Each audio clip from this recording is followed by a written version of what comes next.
A'udzubillahi minasyaitonirrajim. Bismillahirrahmanirrahim.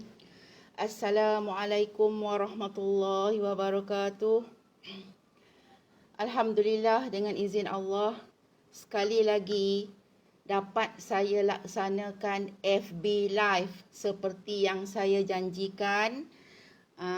Minggu lepas, saya janji nak buat hari ini 11 hari bulan. Okey, terima kasih untuk anda yang sedang bersama dengan saya. Sekarang ini sepanjang sesi kita akan live lebih kurang dalam 1 jam, insya-Allah. Dan untuk yang selepas ini juga, kalau ada yang menonton FB Live ini selepas dah habis live dia, okey? Right? Okey, untuk anda yang baru bersama dengan saya, yang baru mengenali saya, okey, FB Live ini insya-Allah setakat sekarang saya cuba usahakan adakan setiap seminggu. Sekali dalam seminggu, kecuali lah macam itu bulan 7 ada minggu yang tak buat sebab ada kekangan, saya ada seminar. So pada seminar tu kau faham je lah kan, seminar 2 jam sehari, so dia akan jadi bertindih-tindih dengan kes kliennya. Okay, so kalau lah kata tak ada kekangan, insya-Allah saya akan cuba adakan setiap minggu. Berbanding sebelum ni sebulan sekali kan, ramai yang katanya ternanti-nanti. Okay, Waalaikumsalam warahmatullahi wabarakatuh. Syikin, Kamara Farihan, Maria Wahida, Siti Izzah, Nur Syahida. Okey, itu dulu yang saya sempat sebut nama anda. Okey, saya nampak ada 18 mata dekat situ. Okey, so yang saya tak sebut lepas ni minta ampun, minta maaf. Okey, sebab insya-Allah untuk hari ini, sesi FB Live hari ini kita akan bincangkan topik sampai bila perlu diberikan peluang. Okey, untuk itu sebelum kita teruskan sesi kita, setakat peringatan lah sebab dekat rumah saya ni tengah mendung, sangat gelap, sangat awannya. Okey, so kalau anda dekat tempat anda pun sama, okey, tolonglah ambil baju dulu, takut tiba-tiba kan hujan kan, basah baju pula kat ampaian. Okey, alright. Okey, dan sebelum kita teruskan sesi kita juga, saya tahu baru-baru ni satu Malaysia menangis. Alright,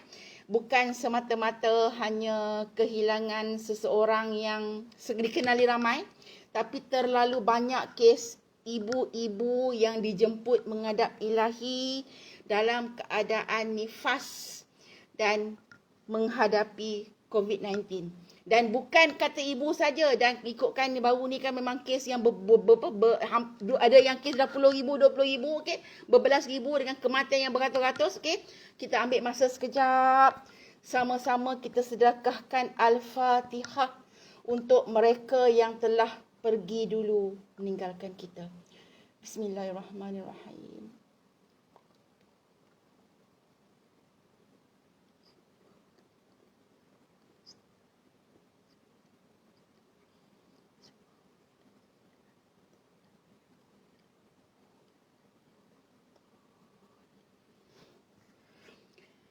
Untuk yang kehilangan, kekal tabah. Untuk yang sedang diuji dengan jangkitan COVID-19, okey, sama-sama kita doakan moga anda semua diberikan kesembuhan dalam tempoh yang segera. Jangan patah semangat, insya-Allah setiap penyakit ada ubatnya. Penting usaha, ikhtiar dengan kal berdoa.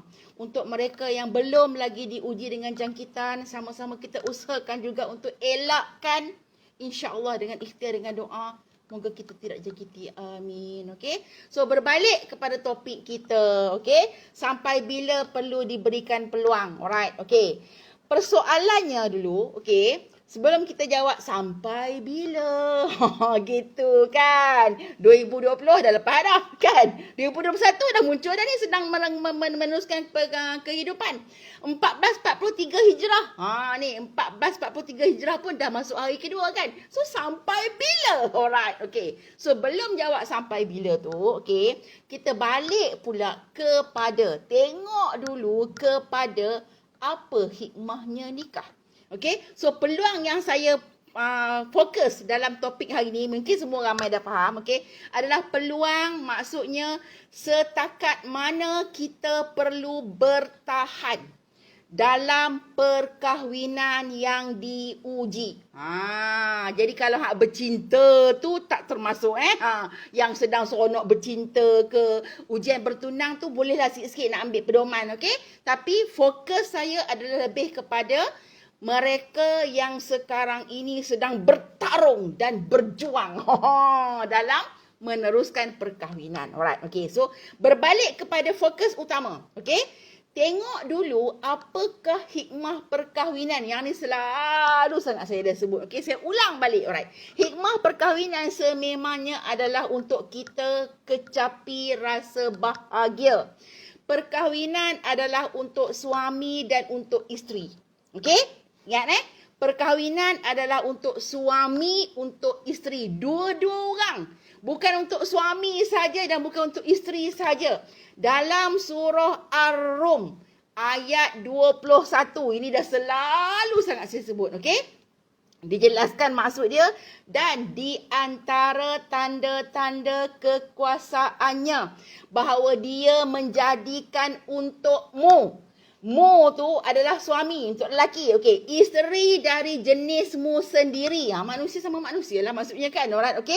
Supaya kamu merasa tenteram kepadanya dan dijadikannya antara kamu perasaan kasih dan belas kasihan.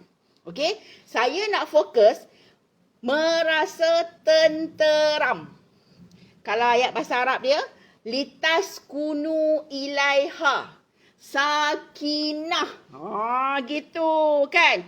Perasaan kasih dan belas kasihan, mawaddah warahmah. Yang ni memang ramai orang arif, okey?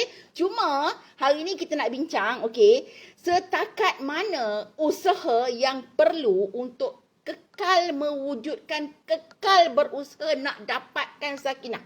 Okey. Sebelum kita fokus kenapa perlu usaha setakat mana tu, okey, cek diri kita dulu. Okey, khusus untuk anda yang sekarang ini, saya tengok ada 48 mata sekarang ni, okey. Khusus untuk anda yang sedang menikmati, yang tengok FB Live selepas ini juga, okey.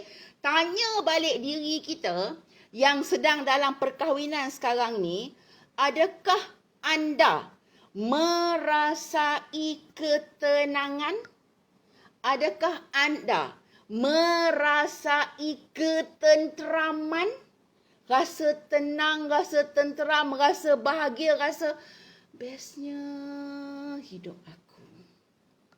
Ada ke tak ada? Fikir-fikir. Okey? So itu dulu permulaan dia. Kalaulah ada mungkin yang terdetik dekat hati, tenteram apa bendanya, kepala otak serabut. Atau ada klien saya baru ni, saya lebih suka kalau suami saya tak ada kat rumah. Ada suami pula komen, saya dah tak tahan dah puasu dia jumpa saya, nampak saya memang menjerit-jerit, pekik-pekik. Okey? Itu antara situasinya. Menunjukkan tidak wujudnya ketenteraman, tidak wujudnya kebahagiaan dan ketenangan. Bermaksud hikmah perkahwinan yang syariat tentukan itu tidak berlaku. Okey? So kalau tak berlaku nak buat apa? Bukan cerai dulu, sabar. Kan kita bincang pasal peluang ni, alright? Okey. Kenapa?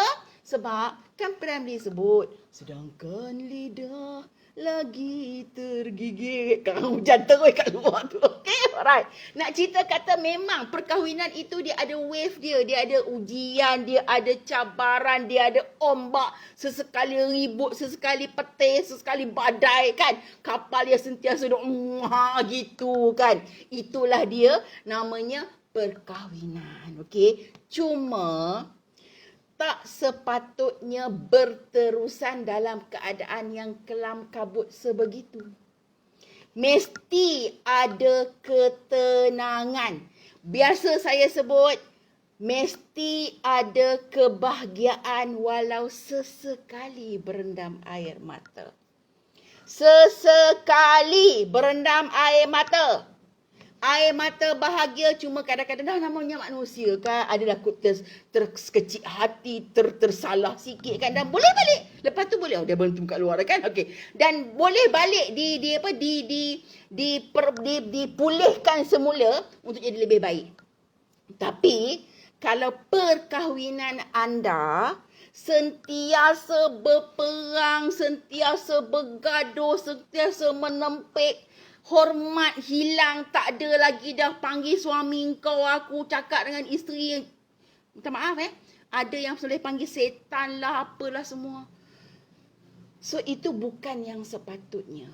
Alright, bukan yang sepatutnya. Dan persoalannya, kenapa keadaan yang tidak sepatutnya itu boleh wujud? Berdasarkan kes-kes yang saya kenalikan, okey, lebih 23 tahun, alright, okey, berkaitan dengan tanggungjawab. Maksudnya, tidak berlaku pelaksanaan tanggungjawab yang sepatutnya. Ada suami abai tanggungjawab, ada isteri abai tanggungjawab, okey? Kau jangan ingat dalam perkahwinan ni isteri tu baik je suami jahat semua. Tak. Dia ada masa je suami yang buat perangai. Ada kes lain pula isteri buat perangai. Biasalah manusia kan. Dia bukan perlu jantina untuk confirm kata dia tu apa tak buat dosa, okey? Alright, so kena jelas, kena faham kat situ okey. So, berbalik pada isu tersebut tadi, bila berlakunya pengabaian tanggungjawab, contoh katakanlah kalau suami tak buat tanggungjawab, maka isteri tak dapat hak dia. Isteri yang tak dapat hak, dia akan mengamuk, dia akan marah. Kalau suami pun sama juga. Kalau isteri tak buat tanggungjawab, dia akan mengamuk, dia akan marah. Kan? Tapi kalau masing-masing berusaha sedaya upaya untuk laksanakan tanggungjawab yang sebaik-baiknya, maka ketika itulah wujudnya rumahku syurgaku. Yang tak wujud tu kan, kau tahu sendirilah, faham sendirilah syurga tu lawan dia apa. Okay, alright, okay. So bab tanggungjawab, sebab itulah alright, dan isu dia belakang-belakang ni, okay, saya boleh cakap paling utama adalah nafkah. Hari ni pun saya ada share kes. Kalau anda yang belum lagi masuk ke Facebook saya, okay, hari ni boleh cari. Saya share kes macam mana seorang isteri yang mengadu, baru dapat tahu suami dia kahwin lain. Dan itu cerita yang bagi saya lah. Bagi saya bukan isu utama lah. Alright, isu utamanya adalah 30 tahun perkahwinan, dia diabaikan tanggungjawab nafkah. Itu dia punya kes utama dia. Cuma macam selalu sebutlah, perempuan ni selagi dia tak diberikan satu tamparan besar. Dan tamparan besar untuk wanita biasanya adalah suami ada orang lain. Dan sekarang ni suami ada orang lain tu tak besar sangat lagi. Suami kahwin lain tu yang memang gegak gembita kau. Okay? Sebab selalu saya sebut, kalau Allah tak bagi ujian dengan adanya orang ketiga, berkemungkinan besar isteri masih merasakan suami dia dah adalah yang terbaik. Walaupun suami itu abaikan nafkah, walaupun suami itu pukul dia, walaupun suami itu layan dia tak elok, caci maki, kata macam-macam. Bagi dia, suami dia masih the best sebab suami dia masih setia. Tapi bila dia uji je dengan ada orang lain, maksudnya dia mengamuk. Okay, so ini masalah besar dia. Pelaksanaan tanggungjawab, alright, bukan tak tahu. Dia tahu tanggungjawab nafkah. Okay, macam sebut selama bila dah confirm ketahu kata suami kahwin lain ni, okay, barulah komen suami tak bagi nafkah 30 tahun. Dan kalau ikut kalah memang pula, okay, dia tak adalah kata dia redha sebab dia kata dia minta. Okay, dia mengaku dia minta, tapi bila minta je suami cakap tak ada duit. Suami mengamuk, suami marah. Dan memang pun ada ramai juga wanita, ada isteri yang daripada aku kena marah, daripada aku serabut, dan dia pula bekerja, okay, dia pula boleh usahakan sesuatu. Dan saya nampak juga dan saya jumpa juga banyak kes, okay, memang ada isteri yang mungkin tak ada kerja tetap pun, tapi bila suami tu payah nak bagi nafkah, dia akan ikhtiarkan sedaya upaya. Ada isteri yang buat 2-3 kerja dalam satu masa, semata-mata nak biaya keperluan rumah tangga, nak biaya keperluan anak-anak, yang sepatutnya itu adalah tanggungjawab suami. Tapi isteri buat. Sebab Bagi isteri, ini pengorbanan dia. Alright. Dan ini yang saya nak sebut sekali lagi. Hari itu saya dah bincang dah. Pengorbanan jangan sampai ambil alih tanggungjawab. Dan saya perasan ada seorang yang komen, saya cuma nakkan redha Allah. Saya akan bincang ke depan nanti. Saya bincang ke depan nanti. Okay. So, berbalik pada tadi, bila berlakunya pengabaian tanggungjawab, maka akan adalah perselisihan, akan adalah pergaduhan. Sebab tu, bila dah tahu ada kegagalan pasangan dalam melaksanakan tanggungjawab, kena ikhtiar untuk ubah. Kalau bab nafkah dia culas, minta. Alah, Kak Su takkan dia tak faham? Kan aku dah cakap minta. Memang dia faham. Cuma kadang-kadang dia buat-buat tak faham. Kau faham? Okay. So, kau minta. Minta pun dia tak nak bagi. Kan macam tadi kan, minta marah-marah kan? Okay, fine. Dia tak nak bagi, dia marah-marah. Kau jangan stop minta. Jangan stop minta. Tapi, minta dekat hakim. Minta dekat hakim filekan kes perintah nafkah isteri.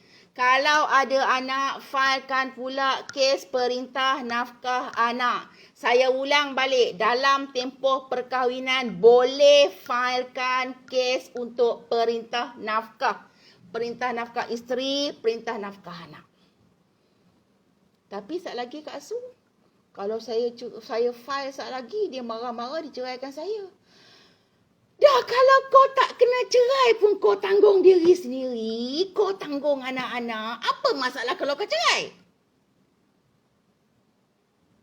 Apa masalah? Masalah tak dapat tu je kot lah kot. Tak ada besar pun. Okay? Dan kalau kata anda nak juga teruskan perkahwinan anda, alright, saya tak ada apa-apa masalah. Saya tak sakit hati. Saya tak menanggung anda atau suami anda. Saya tak ada masalah. Tapi berbalik pada hukum syariat. Anda benarkan diri anda dianiaya. Dan ingat balik kes saya hari ni. Tolong screenshot. 30 tahun berbakti dekat suami. Biaya anak-anak. Ambil alih tanggungjawab suami. Tup-tup dapat tahu. Suami kahwin lain. Kesetiaanku dikhianati. Apa lagi salah aku? Kau nak mengintai macam tu je? Kau nak mengintai macam tu? Kau ingat bila kau mengintai macam tu, kau boleh ubah balik. Ya? Andai dapat ku undurkan putaran dunia. Tak boleh undur dia, oi. Faham? So sekarang inilah bertindak untuk pastikan ke depan nanti keadaan anda lebih baik. Kalau ditakdirkan dia ceraikan, pelapang dada. Anda tak perlukan dia untuk hidup anda. Anda biaya diri anda sendiri. Anda biaya anak-anak anda. Dan saya yakin ada juga banyak kes anda biaya dia sebagai suami. Apa cer?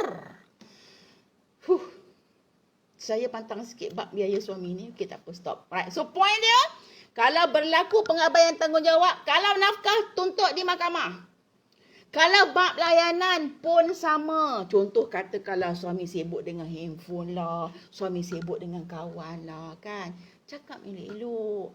Abang tahulah, abang tu ada handphone, kan. Kadang-kadang, contoh aja sekarang, kan. Kadang-kadang kan abang, saya berdoa, ya Allah, ya Tuhanku, tukarkanlah aku menjadi handphone supaya aku sentiasa dibelai oleh suamiku. Gitu. Kan? Mengada sikit, boleh? Tak ada salah lah. Mengada dengan suami sendiri apa hal? Tak ada isu pun. Kau nak mengada ke, kau nak merayu, kau nak menggoda ke, tak pi. Itu lelaki kau. Faham? Luahkan. Ataupun kau contoh tengah sibuk handphone, kau pergi kat sebelah dia, kau duduk dengan dia. Saya pun kadang-kadang dengan suami saya ada masa tentu kami sama-sama tengok handphone. Kan? Susu tengok ni semua. Ni abang tengok ni abang. Sama-sama. Itu cara ruang masa. Bukan biar dia seorang-seorang. Kalau anda biar dia seorang-seorang, anda dengan handphone dia, anda dengan handphone dia, dengan handphone anda, dia dengan handphone dia, itu yang menyebabkan jadi makin jauh. Dan biasanya kadang-kadang ada suami yang komen, dah awak sibuk dengan anak.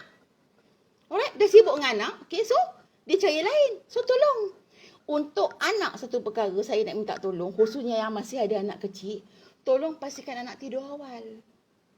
Pastikan anak tidur awal. Okey, anda sibuk macam mana kerja sekalipun, mesti kena ada ruang masa untuk anda dan suami anda. Lelaki, pastikan ada ruang masa untuk anda dan isteri anda. Tolong. Rasulullah SAW pun boleh ruangkan masa untuk isteri baginda. So, kita hari ni hebat benar ke? Sibuk, ya Allah, sampai tak ada ruang masa untuk isteri. Tipulah. Tipu. Kita ada 24 jam. Banyak masa kita. Okay? So, kalau dah luar, cakap elok-elok, alright? Cakap dah elok-elok, dia tak dengar cakap.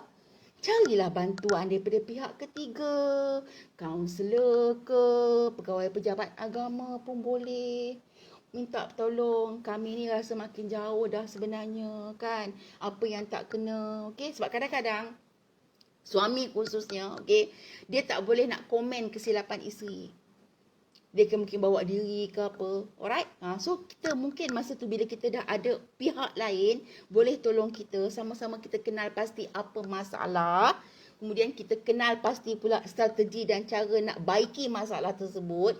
Usaha pula sama-sama. Dan Alhamdulillah, ada juga kes saya, okay, yang memang dah nak cerai sangat. Tapi Alhamdulillah dengan usaha, dengan doa, Allah izinkan keadaan lebih baik, bahagia sampai ke hari ini.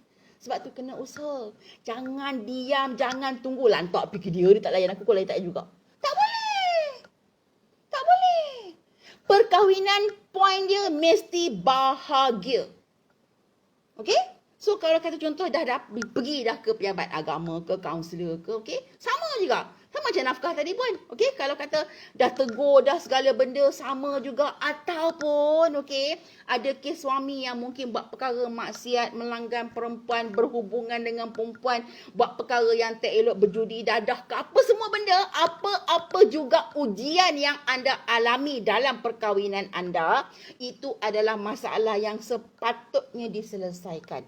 Kalau anda tak boleh selesaikan, usahakan untuk pihak ketiga tegur dan bagi nasihat dekat pasangan anda. Kalau dah diberikan teguran, kalau dah juga diberikan nasihat, tetapi degil. Hati aku lah, ni aku, hidup aku. Gitu. Okey? Kalau dah itu yang dia sebut, anda dah tak boleh ubah dia lagi dah. Tak boleh dah. Sebab kita tak boleh ubah orang lain. Kita hanya boleh ubah diri kita sendiri. Okey? So, anda boleh bagi ruang, boleh bagi peluang untuk dia berubah. Berapa lama? Ini dia. Berapa lama? Mengikut hukum syarak, okey, masa yang ada adalah dalam tempoh 9 bulan maksimum. Kenapa? Sebab kalau berlaku talak biasa, talak roj'i, tempoh eddahnya 3 bulan. Kan? Kalaulah ditakdirkan, katakanlah ketika bercerai itu, isteri itu pregnant, hamil, okey. Talak, maksudnya tempoh eddah tadi. Talak jatuh, kena faham Kalau lafaz cerai, isteri dalam keadaan mengandung, talak jatuh. Okey? Tapi tempoh eddah akan panjang sampai isteri itu melahirkan. So katakanlah baru je pregnant beberapa hari kan, kok lah sampai habis salin nanti dah 9 bulan. Sebab tu 3 kali eddah pun 3 campur 3 kan, okey?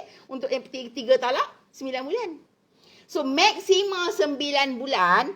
Dalam tempoh 9 bulan tersebut, kalau pasangan anda masih lagi sekeras kerikil, kau, kalau kata bahasa Kedah, ketegak. Ketegak sungguh lah kan. Tak ada apa-apa perubahan langsung. Yang selama ini kalau kata tolak, tidak, tambah, tidak, kerah gitulah. Kan. Kalau itu yang berlaku dalam tempoh 9 bulan, alright, anda dah boleh pun sebenarnya untuk bawa kes ke depan, untuk filekan sebarang tuntutan yang berkaitan, taklik ke, fasah ke, cerai biasa ke, boleh. Sebab apa? Tempoh 9 bulan.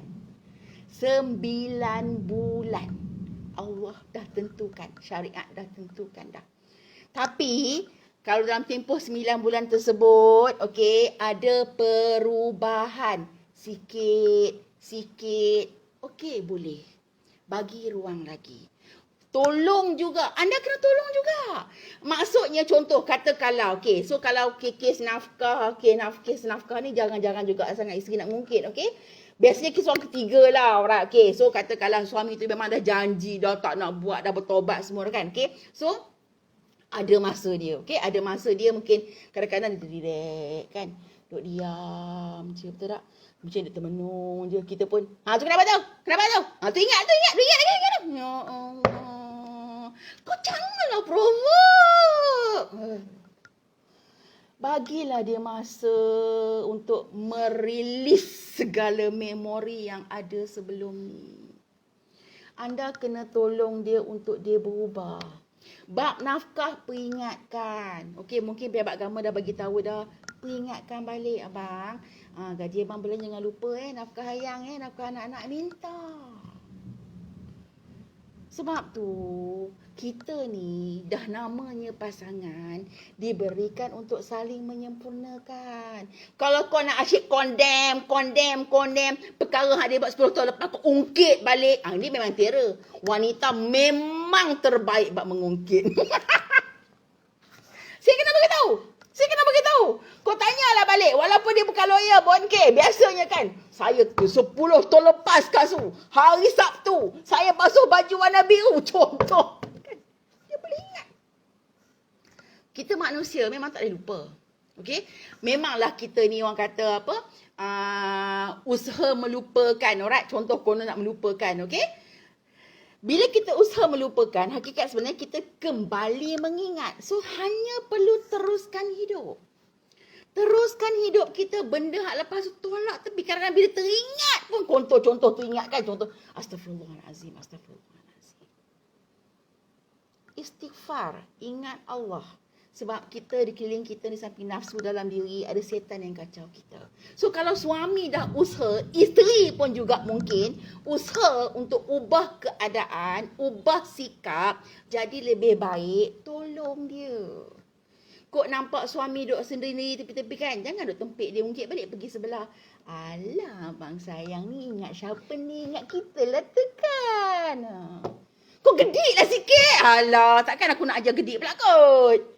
Kan? Hak yang aku tak ajar pun dah komen dah baru ni kan. Saya perasan lah baru ni ada orang komen saya. Seorang lelaki. Siapa nama dia? Khairul apa benda entah. Kan carilah balik. Okay? Dekat page perunding Psikologi Keluarga Agama Syar'i. Okay? Dia kata saya selalu cerita pasal seks. Aku pun pelik. Kat mana kita pasal seks ni? Alright? Tak apa. Apa pun keadaan dia, okay? Saya takkan berhenti daripada berkata-kata yang perlu. Okay? Kalau contoh kata, kalau saya perlu juga memperkatakan tentang isu berkaitan dengan seks, saya akan cakap. Dan akan datang saya bincang. Sebab menjadi, okay, ataupun saya sebagai seorang wanita, bukan bermaksud saya tak boleh memperkatakan perkara-perkara yang sensitif semacam itu. Ingat hadis Rasulullah. Aisyah menceritakan macam mana hubungan dia dengan Rasulullah. Aisyah kata, Rasulullah pernah suruh dia selak kain sampai nampak peha dan Rasulullah tidur dekat pangkal peha Aisyah. Dan ketika itu kata Aisyah, aku dalam haid. Oi, Aisyah buka cerita dia dengan Rasulullah kot. Salah ke? Dijadikan teladan, dijadikan pengajaran. Kalau saya tak menceritakan hak seorang wanita, kau ingat semua ustaz nak cakap ke? Kan? Tak adalah salahkan ustaz ke ustazah ke, kan? Tu jangan panggil saya ustazah. Okay? Saya bukan ustazah. Alright? Tapi saya tetap katakan yang hak menurut syariat dan undang-undang. Alright? Okay. Berbalik kepada topik. Panjang cerita pula. Okay. Berbalik kepada topik. Okay? Anda dah usahakan dan suami ataupun isteri anda dah ada perubahan, sokong dia. Okey, sokong dia beserta dengan doa. Bukan doa sajalah pula. Faham? Kena solat lah sama. Ni masalah juga ni. Okey, bab solat payah sangat. Okey, tolong solat, jaga solat. Ikhtiarkan untuk solat berjemaah. Saya kan tusan cakap, alright, okey. Tahun ni adalah tahun yang saya rasa selesa sangat-sangat. Okey, kenapa selesa sangat? Okey, sebab suami saya dah wajibkan berjemaah setiap waktu untuk semua anak-anak. Alright, sebelum ni wajib maksudnya kalau suami saya balik ada ke rumah waktu dia balik ke rumah, okey. Ada rutin yang kami berjemaah sama-sama. Alright, biasanya Khamis malam Jumaat. Dan kalau waktu-waktu lain biasa saya hanya berjemaah dengan suami lah. Okey, dan anak saya yang kecil akan ikut sekali. Cuma kadang-kadang anak kecil kan, okey, bila ajak-ajak dia, dia tak nak. So suami saya kata kena buat semua anak masa yang ada kat rumah kena wajib solat jemaah. Sebab bila wajib solat jemaah, okey, so anak yang kecil pun ikut sekali. Balik nampak kakak dengan abang solat sekali kan. Dan alhamdulillah, kalau sebelum ini saya kena ingatkan anak-anak. Okey, Kak Yang, Suhail, Sulam dah solat ke? Kerja dah solat ke? Okey. No. Sekarang ni, alright, contoh masuk je waktu, okey. Anak saya, si imam yang ada, okey, imam junior, imam senior, okey. Umi, masuk waktu je solat jom. Kadang-kadang macam contoh kerja hari biasa petang-petang, kadang-kadang kalau macam penat sangat saya terlena kan, terlelap sekejap kan, okey. Anak kerja, Umi bangun Umi, dah asal anak solat. Sebab itulah, okey, kena biasakan, insya-Allah. Alright. So berbalik pada tadi, tolong jaga solat dan doa minta dengan Allah supaya pasangan diberikan perubahan sikap, jadi lebih baik. Doa minta luar isi hati anda. Kau tak faham yang bahasa Arab ke apa, kau faham bahasa Cina, kau keluar bahasa Cina, bahasa Korea, kau keluar je lah. Yang penting kau ada feel. Bila berdoa ni kita kena feel. Apa yang kita luahkan tu mesti dengan penuh perasaan. Bila kita berdoa dengan penuh perasaan, okey, maka masa itulah kita baru boleh hayati apa kehendak kita. Itu yang sebenarnya. Okey? Jelas, right? Okey, so berbalik kepada isu redha. Okey? Isu redha. Saya dah kongsikan hari Isnin baru ni, kalau anda yang dah tengok, saya kongsikan balik, okey, seminar saya bersama dengan Yang Amat Arif Datuk Dr. Naim. Sekarang ni Ketua Hakim Syar'i Malaysia, okey, alright. So, walaupun video tu lama, sebenarnya saya sebut video tu lama dah 4 tahun, okey, tapi masih lagi fakta tu relevan hingga kini. Saya share balik sebab ada yang masih lagi tak jelas, tak faham tentang maksud redha. Dan Yang Arif dah sebut balik dah. Dalam tu, okey, alright, tentang redha yang sepatutnya. Okey? Point dia, redha bukan tunggu saja.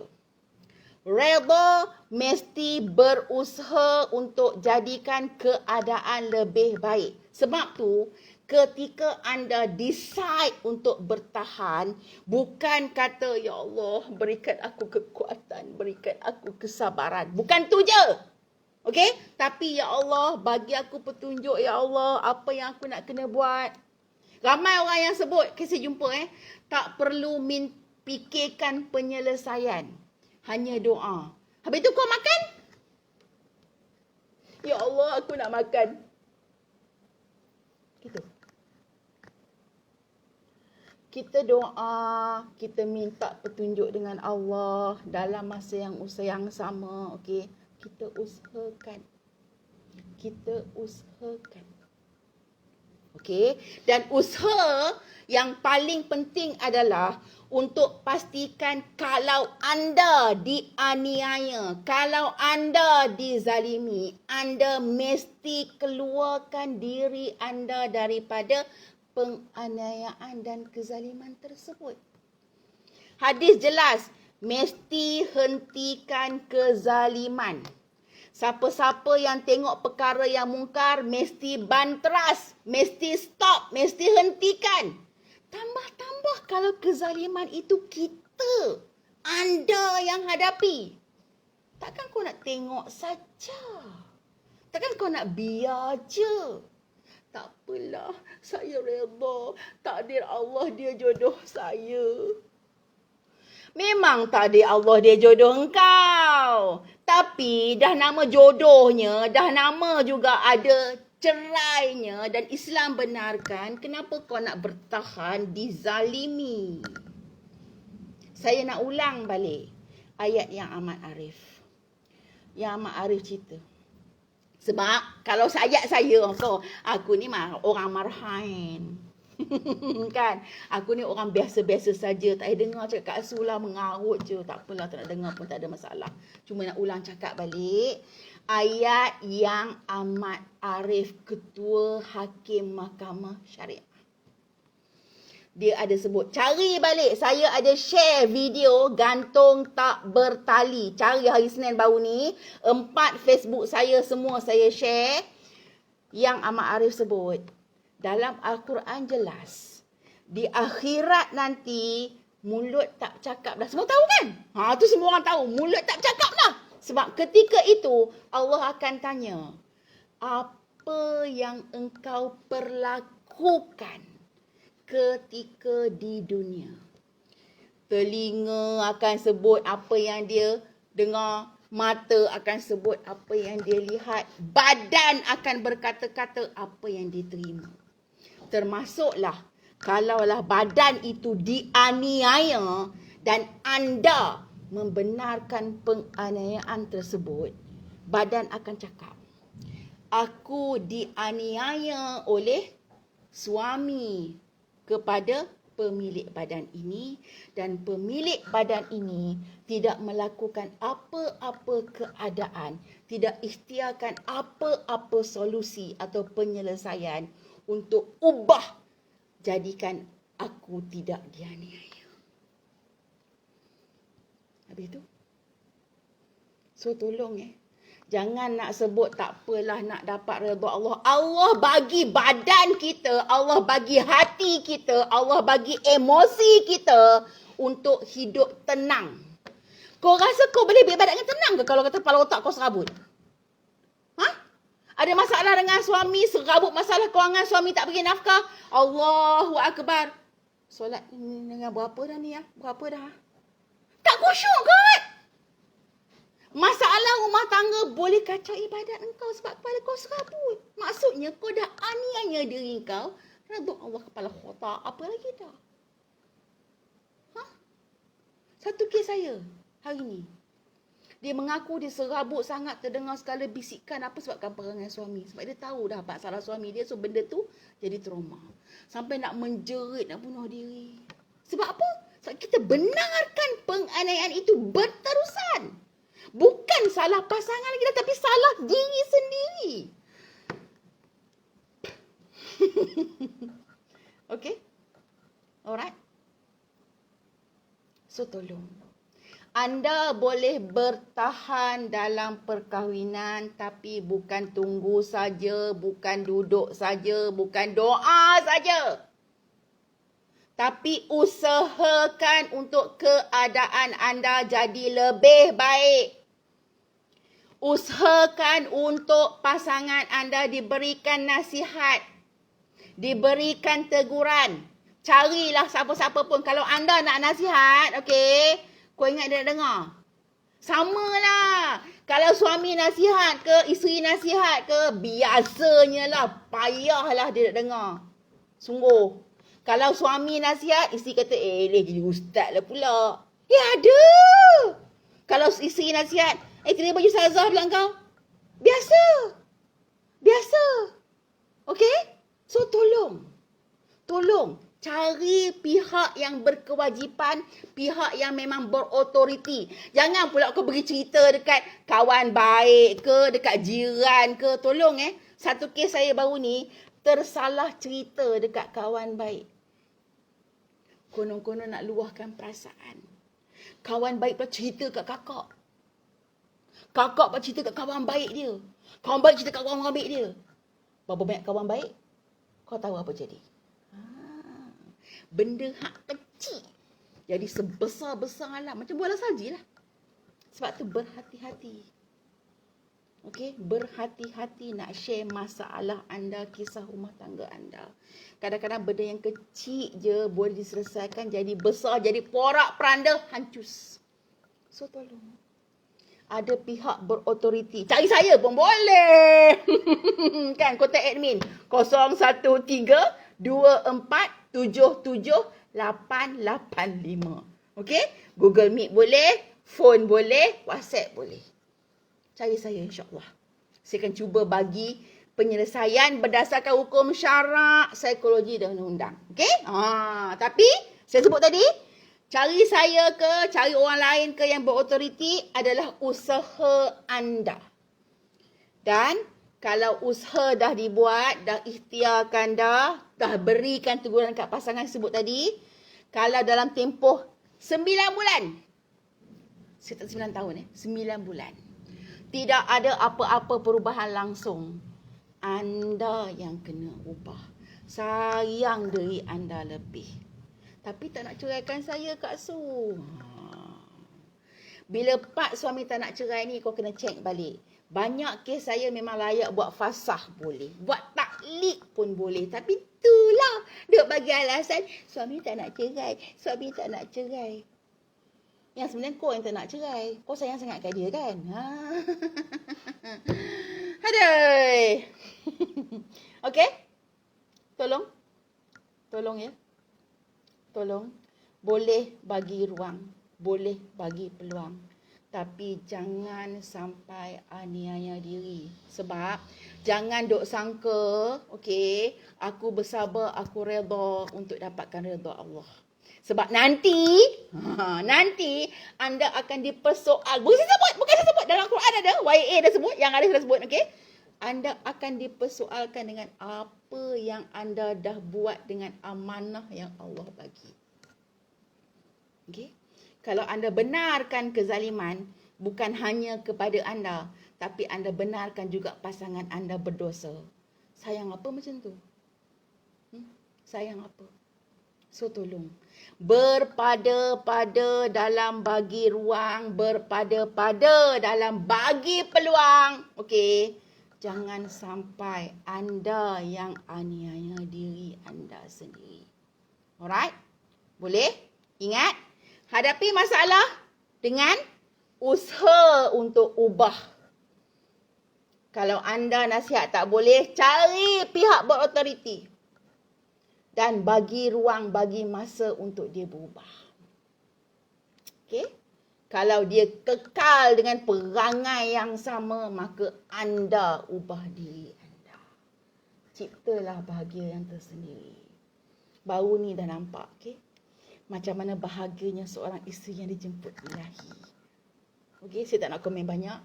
Tapi anda sendiri boleh menilai, banyak dah juga orang share. Kebahagiaan yang diberikan oleh suami, yang didapati, yang diperoleh oleh isteri. Sama-sama memberi. Cek balik diri kita. Adakah aku dilayan sebaiknya sebagai seorang suami dan juga sebagai seorang isteri? Kalau anda isteri, sama-sama. Jangan persoal dia tak buat. No, kita sama-sama. Dan kalau anda dah buat, pihak sana tak buat, dah usaha tapi tak dapat juga, mana tahu, mungkin ada lebih baik untuk anda. Allah janjikan dah. Hanya perlu bertakwa, redha, Allah akan berjalan keluar. Okey? Boleh? InsyaAllah. InsyaAllah. Jangan letak dalam kepala, aku tak boleh. Allah bagi ujian sebab kita mampu. Okey? Bak kata Tok T, percayalah. Wah, hujan dah kat luar tu. Alright, okay. So, untuk itu, setakat hari ni, okay. Setakat hari ni. So, insyaAllah, kita akan jumpa lagi. Manalah saya punya ni. Alright. InsyaAllah, kalau tak ada apa-apa keuzuran, okay, doakan saya kekal sihat. Alright, dan untuk anda semua, semoga semua sihat. Alright, okay. Kita akan bersiaran langsung lagi menerusi FB Live ini pada 18 hari bulan 8, dan untuk 18 hari bulan 8 saya pilih untuk bincangkan topik poligami bukan hak mutlak lelaki. 18 Ogos, poligami bukan hak mutlak lelaki.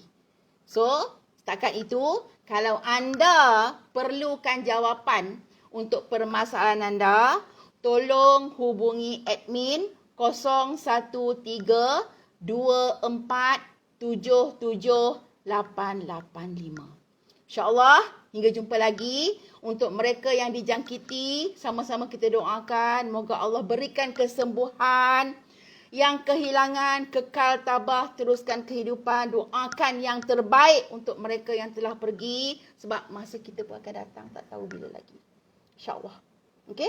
Sama-sama kita usahakan baki hidup yang ada untuk menyediakan bekalan yang sepatutnya, termasuk juga untuk cipta bahagia kita yang tersendiri.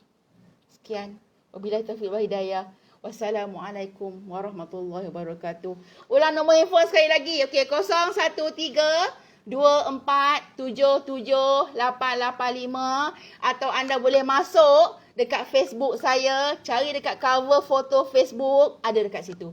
Okey? InsyaAllah. Jumpa lagi. Sekian. Wabillahi taufiq wal hidayah. Wassalamualaikum warahmatullahi wabarakatuh.